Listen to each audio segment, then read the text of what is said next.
O'Reilly. Are your wiper blades chattering, skipping, or squeaking? Don't let streaks or smearing on your windshield compromise your visibility. When it's time to replace your wiper blades, stop by O'Reilly Auto Parts and see our selection. Our professional parts people will even install your new wiper blades while you wait. Stop by O'Reilly Auto Parts today. O'Reilly Auto Parts. Outdoor adventure won't wait for engine problems. Things like hard starts, rough performance, and lost fuel economy are often caused by fuel gum and varnish buildup. Seafoam can help your engine run better and last longer. Simply pour a can in your gas tank. Hunters and anglers rely on Seafoam to keep their engines running the way it should the entire season. Pick up a can of Seafoam today at your local auto parts store or visit seafoamworks.com to learn more. There's nothing like snook hook sets at dawn or catching a tarpon in the moonlight. Find your next fishing trip made easy on fishingbooker.com and experience the magic of the Sunshine State or any other destination on your fishing bucket list. Book a blue water adventure in search of sailfish or go snapper fishing with the kids. With over 6,000 captains and trips to choose from, planning your next one just got a whole lot easier. Download the Fishing Booker app on the Google Play or App Store, or visit them online at fishingbooker.com to book your trip today.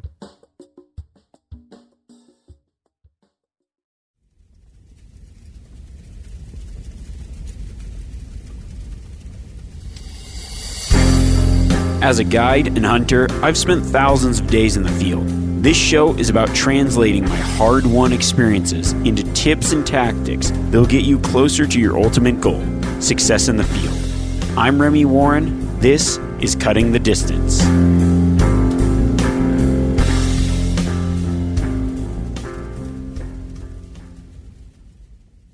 It's springtime. It's a great time of year to be outside and be recreating. After winter's worn off, hopefully some of these quarantine restrictions start lifting and we can get out and enjoy the outdoors. There's so many awesome seasons to take advantage of this time of year. We've got turkey season, bear season, depending on where you live. It's also the start of many great fishing seasons, but overall it's just a great time to be outside.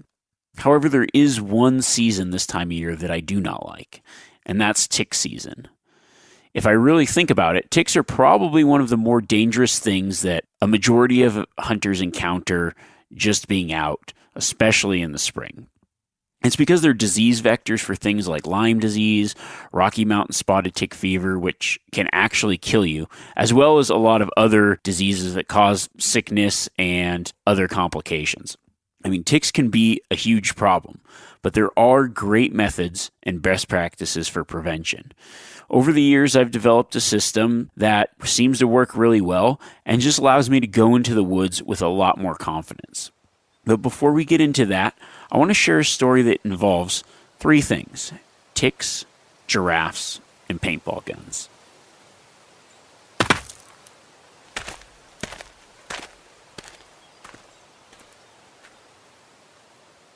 When I'm thinking about tick stories, a lot of them came to mind. I was thinking originally about this bear hunt with my buddy Brett, where we were pretty much fighting ticks off with machetes. And then another hunt where I decided to go spring bear hunting in Montana in shorts. And by the time I reached about a couple miles into where I wanted, I'd counted over 100 ticks in a region that I'd prefer never to see ticks again. But of all the tick encounters and experiences, one completely stands out from the others, and it takes place in South Africa.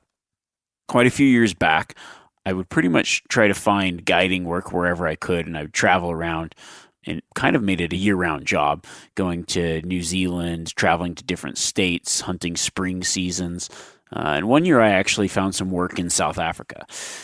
Just starting out, I was on this reserve that had a lot of animals, but in this particular reserve, they happened to have giraffes, as well as, there was a lot of different species in this particular area. There was zebras, inyala, kudu, waterbuck, giraffes, some other just like smaller animals, duikers, and just a lot of different species.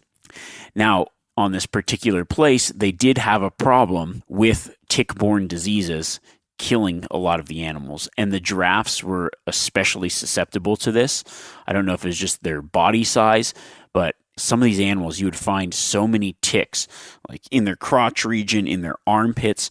It just looked like these massive growths growing, and they were all from ticks.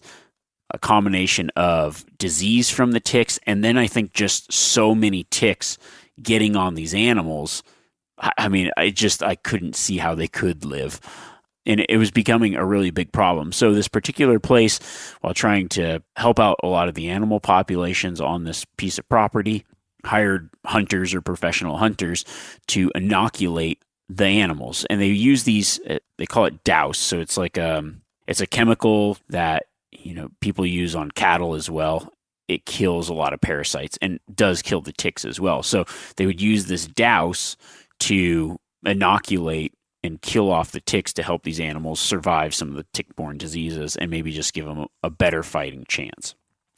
Now, if you're running cattle or whatever, you can bring your cattle into the yards through a squeeze chute, spray a little douse on the backs of them, and send them on their merry way, and do that once a year, and you'd be fine. However, it's pretty hard to round up wild animals like zebras, giraffes, inyala, water bucks, all these things that are extremely spooky, living in the wild, in the bush. That's just not possible.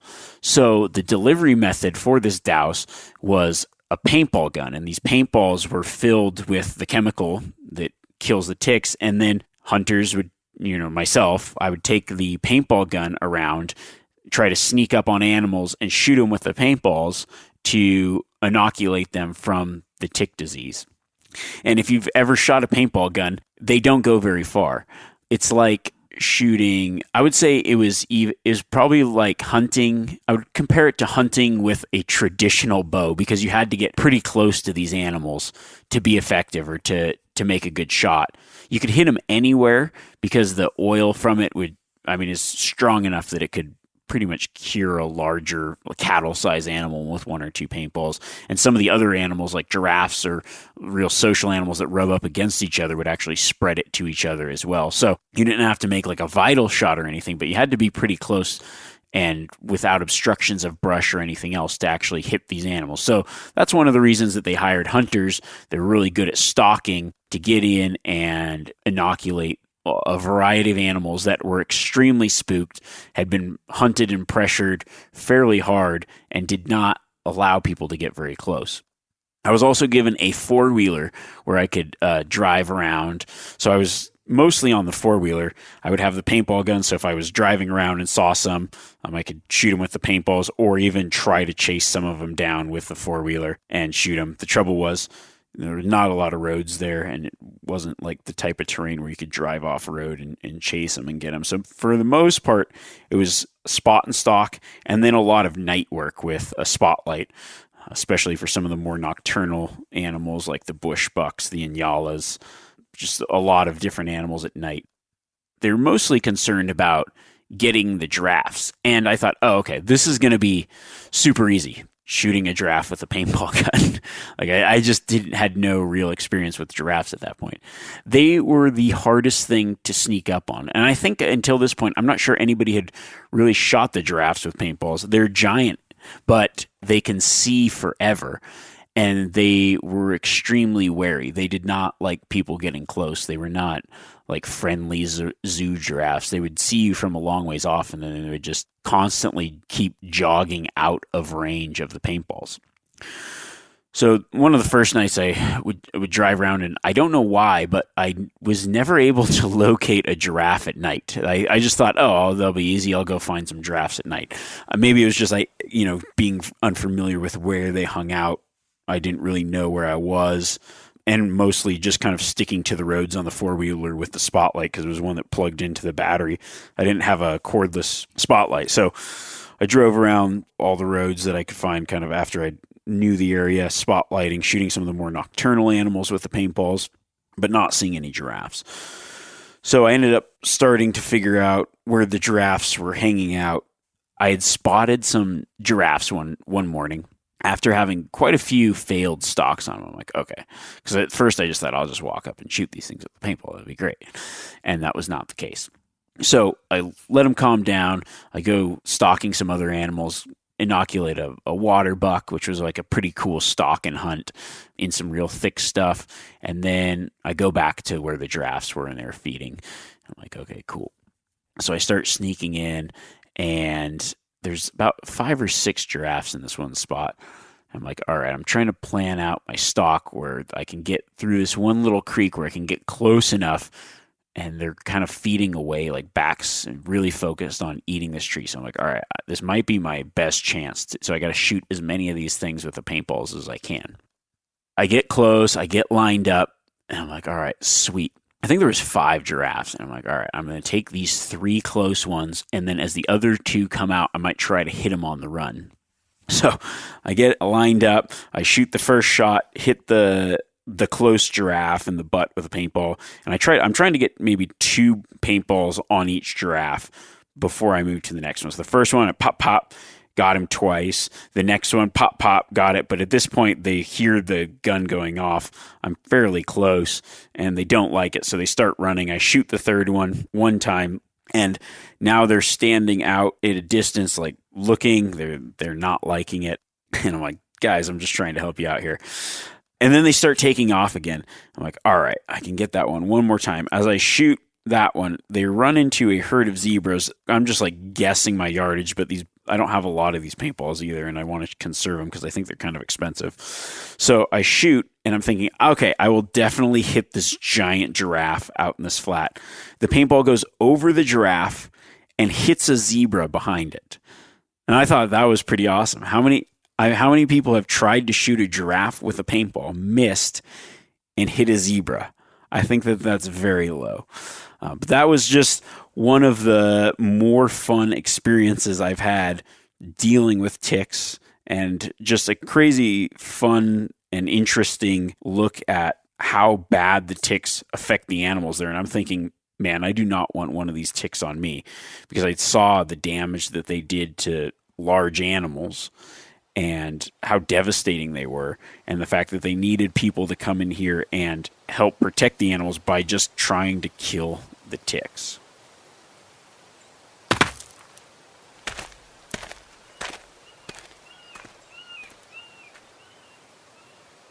Why are ticks so bad? Well, the answer is because they carry a lot of fairly bad diseases.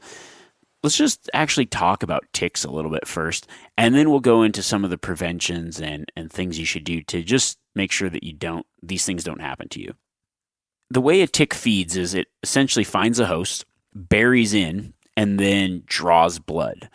Now, ticks mostly transmit disease through their saliva glands. So when they bury into your skin, in exchange for taking blood, they're also releasing, most of the time, bad bacteria into your body that then cause complications or disease later on, or within a couple days to sometimes a month later. A lot of tick-borne illnesses are very hard for doctors to diagnose because they have similar symptoms, but some of them don't even manifest until a longer incubation time. So if you get bit by a tick, you might pull it out, not think anything, and then a month later get sick and not really correlate that with the tick. But let's talk about a few of the most common diseases that hunters or people get. The first one would be Lyme disease. Now, some of the signs and symptoms of Lyme disease are fever, headache, fatigue. Lyme disease can manifest itself in lots of strange ways. I actually have a friend that got Lyme disease, and it manifested as a form of meningitis, where he had to have his brain essentially drained and spinal tapped for antibiotics to be administered. I know quite a few people that actually have contracted Lyme disease, and a lot of people that have had a lot of complications, long-term complications with nerve damage and other things from the bacterial infection years later. But one of the ways to identify Lyme disease, and this doesn't happen, it happens in about 70 to 80% of the cases, but it's a bullseye type skin rash. I know people that have got Lyme disease that did not get the rash, and then other people that have gotten the rash, but it was sort of hard to identify at first. So it's not so cut and dry, but the bullseye shape rash, especially if you know you've been bit by a tick, seems to be one of the more dead giveaways for diagnosing Lyme disease. Now, not all ticks carry Lyme disease. Lyme disease is carried by black-legged deer ticks. So the type of tick can actually help in identifying the type of disease. One disease that occurs very often where I hunt, and actually in many of the regions where I hunt, they have done studies on this disease, Rocky Mountain spotted fever. It's called spotted fever because a lot of people within 2 to 4 days after they get the fever develop this really spotty looking rash. It's kind of like chicken pox looking, but more kind of everywhere, fairly fast, and it turns your skin spotted. But once you're that late in the disease, it can actually be a very debilitating, even deadly disease. It's been known to kill people. You can get a very high fever. Some of the symptoms include fevers, headaches, the rash, obviously, muscle pain. It can even lead to things like amputation, paralysis, permanent brain damage, just some seriously bad stuff. I just secondhand known a guy that was in the backcountry in Montana. One of the guys got pretty sick. They were riding out, and he just blacked out, fell off of his horse. His fever got so hot, he kind of passed out. They got him back in, and it turned out to be Rocky Mountain spotted fever. He had, some paralysis issues. He ended up recovering from it, but it was an extremely bad deal. Just within the 7 days that he was in there, he almost didn't make it out alive. And then there's one that I think is pretty scary, is this alpha gall from the Lone Star tick, which is actually fairly more is being looked into it, but it causes you to be allergic to red meat. I've had some people that I know that have contracted this, and hunters, and now they can no longer eat meat, red meat, which I'm like, man, give me Lyme disease or Rocky Mountain spotted fever. Don't give me the one that you can't eat meat from. The spotted tick fever mostly comes from the Rocky Mountain wood tick. And then I was reading recently a study out of Montana talking about Colorado tick fever, which spotted fever and Lyme disease are bacterial diseases. So it's a bacteria that gets in your bloodstream. But the Colorado tick fever, although it's not as dangerous as spotted tick fever, it's not deadly, it just makes you fairly sick, is a viral disease from the ticks. One study, and actually an area that I hunt a lot, was saying that 1 in 5 ticks were infected with this disease. And then of those ticks, about 1% contained spotted tick fever. And it is also very possible that you could be bit by one tick and be given multiple diseases. So with all that information, what we really want to do is not get bit by ticks. There is a high likelihood that if you do get bit by a tick, you can contract some pretty bad stuff. So I think that the thing that we want to focus on is prevention. And so over the years, especially bear guiding, I mean, I've had a lot of run-ins, a lot of different experiences with ticks, and especially where I guided in Montana, being a study area for Rocky Mountain spotted fever. I knew that, having talked to researchers and things, they're like, yeah, there's a lot of it here. You should be really careful. And I didn't take it very seriously at first, but over the years, seeing people that I know get Lyme disease, seeing people that I know get some other just really strange diseases from ticks, it really got me thinking about trying not to get bit and coming up with some best practices and some prevention techniques and just sticking to them in order to prevent from even having to deal with the initial bite of the tick. And over the last, I would say, 4 to 5 years, I've been really successful deferring ticks and not having as many.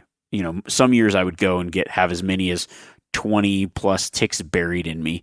Now, if I get a single tick buried in a season, that's abnormal.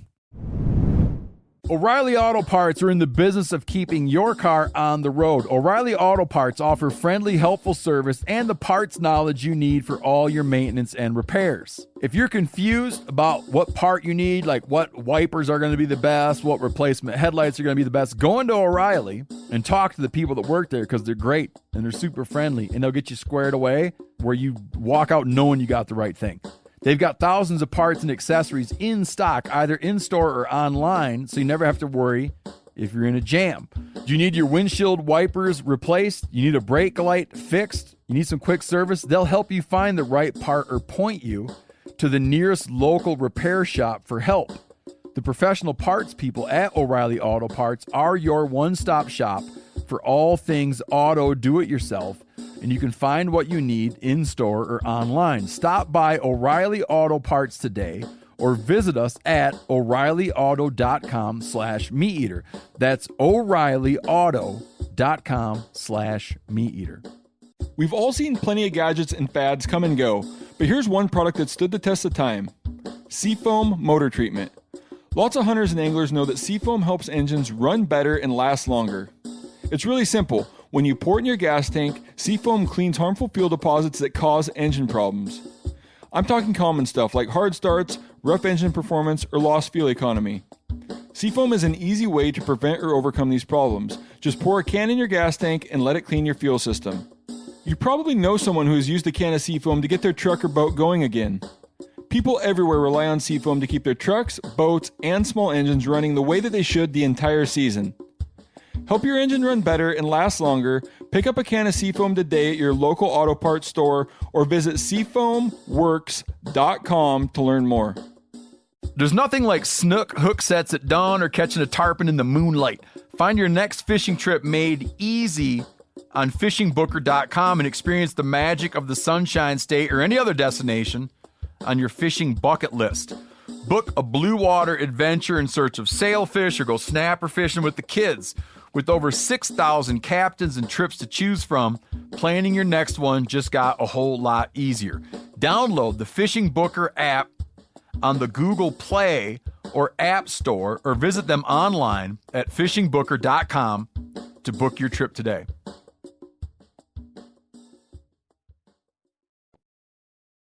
Let's go into a few ways of prevention. I wanted to break this down into two, what I would call prevention and then best practices. So what prevention is just ways to prevent the ticks from getting on you, things you can do to hinder ticks from affecting you. And then the best practices, what I would consider is just like doing the way you do things to prevent them from getting to you. So kind of following a certain order of things, following a good code of this is what I do, this is my measures for preventing ticks, and then I follow those measures every time. And by just being consistent with it, it prevents it. When we're talking prevention, I think step one is to coat your gear. A few years back, I started coating my gear in permethrin, and I think that is probably the single biggest factor in preventing ticks that I've found. It is extremely effective, and I've noticed a huge difference when I use it. So what permethrin is, it's actually, I guess, like we'll just call it a bug spray, a deterrent. But it's not like you would spray it on your skin. It is pretty potent, and so I just coat my gear with it, allow it to dry, and then use that gear when I'm out hunting. The stuff that I've been using lately is from a company called Sawyer, and they've just got like spray permethrin. You can buy it at REI, you can buy it online, you can buy it wherever, and there's other companies that make it as well. For what it is advertised, it lasts for 6 weeks or 6 washings, which is plenty of time, and I actually recoat it probably every other week or something like that. But what you do is you lay your clothes out, you spray it with this permethrin, and then you just hang it and allow it to dry. I do the outside and the inside of whatever my hunting gear is. Now, I know if you're a bear hunter or a hunter, you're thinking like scent. Oh, I'm concerned about scent. Here's my thought on that. First off, this doesn't really have a smell. If you think about the scent that deters animals, human scent is the scent that's triggering a predatorial response. Think about it like this. I know a lot of people are like, oh, well, if you're filling up your truck at a gas station, the deer are going to smell the gas because it's strong. And which is true, but they're going to smell you as well because the wind direction and other things. For a long time, I resisted using repellent or any kind of anything while I was out hunting because I thought, oh, that added scent is going to make a big difference and I'm not going to be successful. And then I started using it and have seen no difference or change in success. It's better to have something to prevent ticks because that's a real and present danger than to think that whatever I'm using as far as repellent is going to mess up my chances. And I think that if you try it, you'll find that it probably doesn't really affect your success anyways, but does affect the success of deterring ticks or even other bugs. Like the nice thing about this is it also repels mosquitoes, whether you're bait hunting or turkey hunting or bear. It doesn't really matter what you're doing outdoors fishing. You're probably going to encounter a lot of mosquitoes as well. And so to have something on your clothing that repels mosquitoes as well as ticks, sweet, awesome. I'm all for it. The nice thing about this too is it depends on how fresh it is or whatever. It does repel ticks, but also if they start to get in the clothing, it can actually kill the ticks as well. You're probably thinking, well, that sounds very dangerous for me. I've read as many papers as I can to just research the dangers to people. If you spray it on like that, let it dry. It doesn't soak into, our skin's too thick for it to soak into and have negative effects. So I just suggest it. It's worth doing. And you can do a lot of different gear with it as well. So it depends on the type of hunt I'm doing. If I'm just going out from my house or cabin, whatever, coming back each day, just hanging out in the springtime, I'll mostly just spray my clothes. But if I'm doing like a backcountry hunt, spring bear hunt or something like that, I'll spray my tent. And then you can even spray your sleeping bag as well. You just spray it, hang it out to dry, and you're good to go. It's awesome to be able to spray your gear and even think about depending on what kind of seat covers you have or whatever, spraying your truck, because a lot of the tick bites that I do get every year aren't from actually being in the field. It's from having my backpack in the truck and then ticks getting off that in the truck. And then a few days later when I've got no type of repellent on, tick crawling on me and bearing in when I'm not looking for them. When you're looking for them and being vigilant, that's when it's easy to detect them. It's easy to find them. You're constantly thinking about them, but it's the ones that are hiding out later on in your house, in your vehicle that you aren't really paying attention to that get you. So the next step is after I've applied the permethrin, then when I'm out in the field, my goal is to just stop access. So the way ticks work is they don't jump, they don't fly. They're just standing on blades of grass, mostly hip high or waist, like knee high, with their fingers out or whatever out, and just waiting till you brush past them, and then they latch on. Once they latch on, then their goal is to find a nice, cozy place to burrow in. So they're going to probably either crawl up your pants. If they're low on the grass, they'll crawl up your boots, up your pant leg. If they're up above, they'll crawl up your shirt or up your sleeve. And they try to find somewhere where they kind of are tucked in and unnoticeable. I find that they mostly burrow in, or they keep crawling up till they stop. So it might be at your waistband, it might be your crotch, in your armpits, or at the top of your head in your hair. Somewhere where it's harder to find them, but also where they kind of crawl and stop and find a good place to latch. Or if you've got like a backpack on, I notice on my chest sometimes I'll get them burrowed in right where my pack straps are. So the way to stop the access is just allow fewer places for them to be able to crawl to your skin. What I do is I always tuck my pants. If I'm wearing tall boots, I'll tuck my pants into my boot and then lace my boots up. If I'm wearing shorter boots, I'll actually tuck my pants into my socks. Now, I don't like hiking around like that because there's a lot of things wrong with it. First, you get a lot of stickers in your socks because they're outside your low boot. And second, a lot of time when I'm hunting in the spring, it might be damp. Who knows, like the grass from dew in the morning, some wet, and then that just drains all the water down my boot. So I'll tuck my pant in my boot or my sock, and then I'll just throw a gaiter over the top of that, like a shorter gaiter. Even though it can be a little bit warmer, it just prevents water from getting into my boot and also kind of keeps another added layer of protection from anything crawling up my pant leg. My shirt, I tuck into my pants and wear a belt. It just helps keep everything sealed off.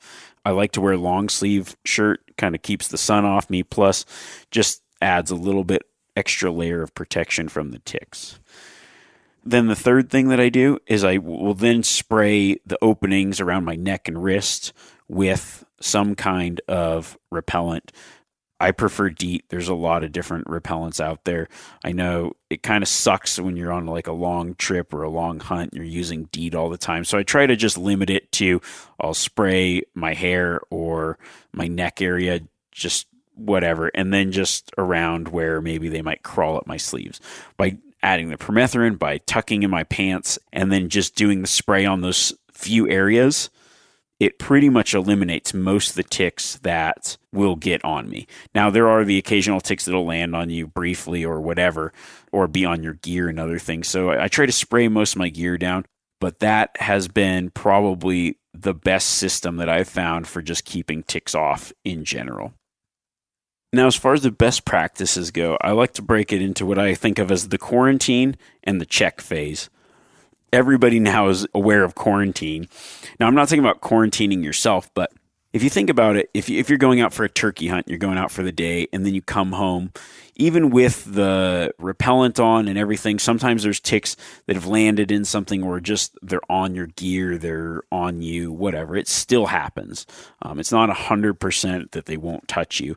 It just helps take away, say, maybe 90% of the ticks. So there is still a chance that there will be ticks on in your boots, on your clothing, whatever. Then you walk into your house, you take your clothes off, you shower, whatever. But maybe some of those ticks are now inside your house. And that's when you don't have any repellent. You might have your kids, your dogs, your whatever. You aren't paying attention.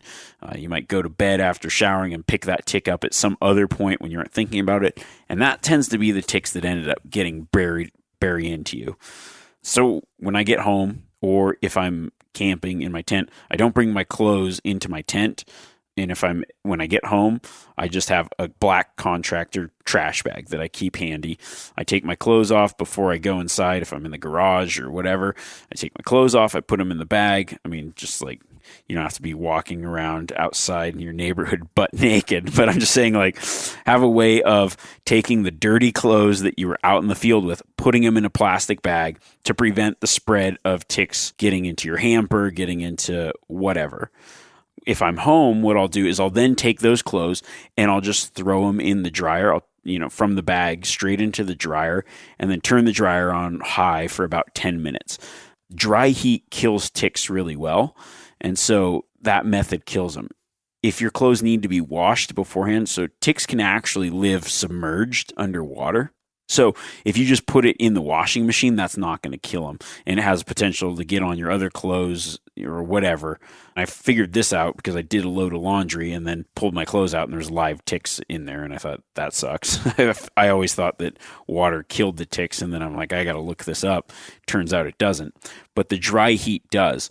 So if you maybe aren't going to wash your clothes, but you're coming in for the daytime, maybe you did a morning hunt, or you're going to go do an evening hunt, just do yourself a favor, take those clothes from the bag, throw them in the dryer, kill whatever ticks might be in there, and then you've got, tick-free clothes from that point on. Now, if you're out in the backcountry or camping, it's not possible to do that. What I do is, if I'm hunting in the morning or something, I'll take my clothes. I've got maybe, if I'm just like car camping, I'll have a black trash bag that I put the clothes that I'm hunting in that bag, and I'll just try to squeeze the air out, tie it up, and then lay it out in the sun. I have had it, especially if your clothes are sprayed down with the permethrin. I've found, like, I'll open the bag up and there'll be dead ticks in there. Now, I've also opened the bag up and seen live ticks, but I think that combination of the sun, and the repellent does tend to get the ticks off the clothes. And then if I'm going to hang out and camp for the day, maybe I'll do that for a little bit, let it sit in the sun, and then I'll take the clothes out and just hang them up, because the ticks will leave a little bit away from where I'm camping or sleeping. But I try not to bring my clothes from whatever ticks into my tent, because I find that most of the ticks that I find on myself personally, with this whole method buried in, is in the morning. So after I've done a tick check and all that, so it's coming in from clothes or other things that you just have laying around. So if you follow this, quarantining the clothes that you're using out in the field, then you're going to have a lot fewer instances of ticks latching on in random places like in your house. Now, the other best practice is checking. So you just got to constantly check for ticks. If you're hunting from home or just recreating and then coming home, take your clothes off, put them in the dryer, take a shower, rinse off, check yourself for ticks. If you're out in the backcountry, it's good to always just keep checking. I always call it, is your mind playing ticks on you? When you're out there, you're sitting, you're glassing, you're constantly feeling ticks crawling around. Once you find one, you start feeling them all the time. But getting used to knowing what it feels like, paying attention to that, checking, and then when you get back to your tent every day, separating your clothes out, make sure there's no ticks on you, then go to bed. if a tick does happen to burrow in, there's so many. I mean, I remember people saying, oh, you hold a match to its butt and let it back out, or you put alcohol on it. And they're just like all kinds of ways to remove ticks. The only way you should ever remove ticks, I don't care what people have told you, do not do any other method than pulling the tick out. Tweezers work fine for this. So what you want to do is you want to get as close to the skin as possible, pinch it with a pair of tweezers, not so hard that it squeezes it, but just hard enough where you can grasp it, and then just pull straight out like you were pulling a splinter out of your leg or pulling a hair out of something. Like just firmly grab it and pull it straight out. And by doing that, you want it to pull everything that it has out. Hopefully you've caught it before it's got too deep, because most of the disease is through their saliva. It can still be transferred fairly quickly, but for the most part, you'll pull it out. You'll see, okay, does it have all of its attachments? And then take that tick, let's just say for this instance, put it in a plastic baggie, because we're going to do something with it in a minute. But once you pull that tick out, make sure that there's no other pieces left in. Like if it's buried real deep, people can pull and leave some of the mouth in the hole, but it's pretty easy to tell whether you got the whole thing or not. And then once that happens, take some antiseptic, whatever you've got, like alcohol or iodine, some kind of first aid antiseptic, and make sure you clean out that wound, because most of the diseases are bacterial. So then you clean that out, and it will help if there was something there before it spreads. Just cleaning it out that way is a great, great thing to do. Now, the last thing that I'll do, if I did pull a tick that was buried out, I'll often take a picture of it, because certain ticks are more likely for certain diseases. So if you got a tick and you're like, oh, it was buried in, and you're worried about Lyme disease, but it's a Lone Star tick, well, you probably won't have Lyme disease. But there are other diseases that those ticks can carry that might have similar symptoms. So being able to identify the type of tick, if you do end up getting sick later on, can be a huge help for the doctors diagnosing which antibiotics to give you, or potentially what you might have, because being able to get those antibiotics soon and be treated right away is just going to be way better in the long run. It's going to make your life a lot easier, and it'll be more accurate in diagnosing potentially what you got. One last thing to think about, if you're going to be going into the backcountry, just remember to have some tweezers and antiseptic on hand if you do happen to get bit. Another thing that I would suggest is everybody in your hunting group or your family, whatever, follow these same best practices, because the best way to prevent getting Lyme disease is just prevent getting bit in the first place. And it's super easy to do by just following a few steps, by being diligent about controlling ticks, and you shouldn't have any problems. You'll be able to enjoy the spring and be tick-free. I hope that helps some people. Ticks are something you should worry about, but if you just follow a few simple things, you can worry a little bit less and enjoy the experience a lot more. Before we go, I figured I'd just mention some upcoming application deadlines. We've got Kansas deadline, April 24th, I think, and then Kentucky as well if you apply for elk or anything there. And Idaho, the moose, sheep, goat applications due end of April. Beginning of May, Montana moose, sheep, goat is due. And then May 4th, Nevada deadline. So if those were something on your list of hunts, time is now. Also, I got a lot of questions asking about, they remembered I did something about applying in other states. That was episode 23. So I know it's kind of hard to find because the way it's labeled doesn't really describe it. So a lot of people would listen to it. We're going to go back and re-listen. I got a lot of those this week. So that is, I'm pretty sure it's episode 23. Also, a question came in. It's from Steve. He says, hey, Remy, heard you're going to talk about tick protection next week. Will that also cover mosquitoes? Yeah, the same chemicals that deter mosquitoes also work with ticks, DEET, the permethrin, other things. So all this stuff is applicable for mosquitoes as well, which is a huge problem in the spring. I know the Thermacell, I've used one in South America a while back, and was an older, I mean, this is like a long time ago, and it worked pretty well. I know a lot of guys use those. That's not really good for tick prevention, but it does work for mosquitoes, especially if you're stationary, sitting like in a blind or maybe a tree stand, something like that. But yeah, so hope that helps everyone out. Also, we're going to be doing a Q&A coming up, so make sure to shoot your questions over. I've got a lot compiled. Some of them might not get to, might have to push them to the next one. But if you've got any questions right now, shoot them over, because it'll probably be the 1st of May, but maybe I'll just decide to do it for next week. So shoot those questions over and we'll get those answered. Until next week, don't let your mind play ticks on you. Catch you later.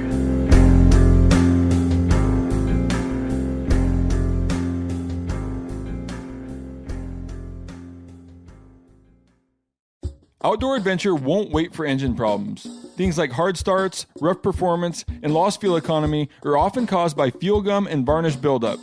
Seafoam can help your engine run better and last longer. Simply pour a can in your gas tank.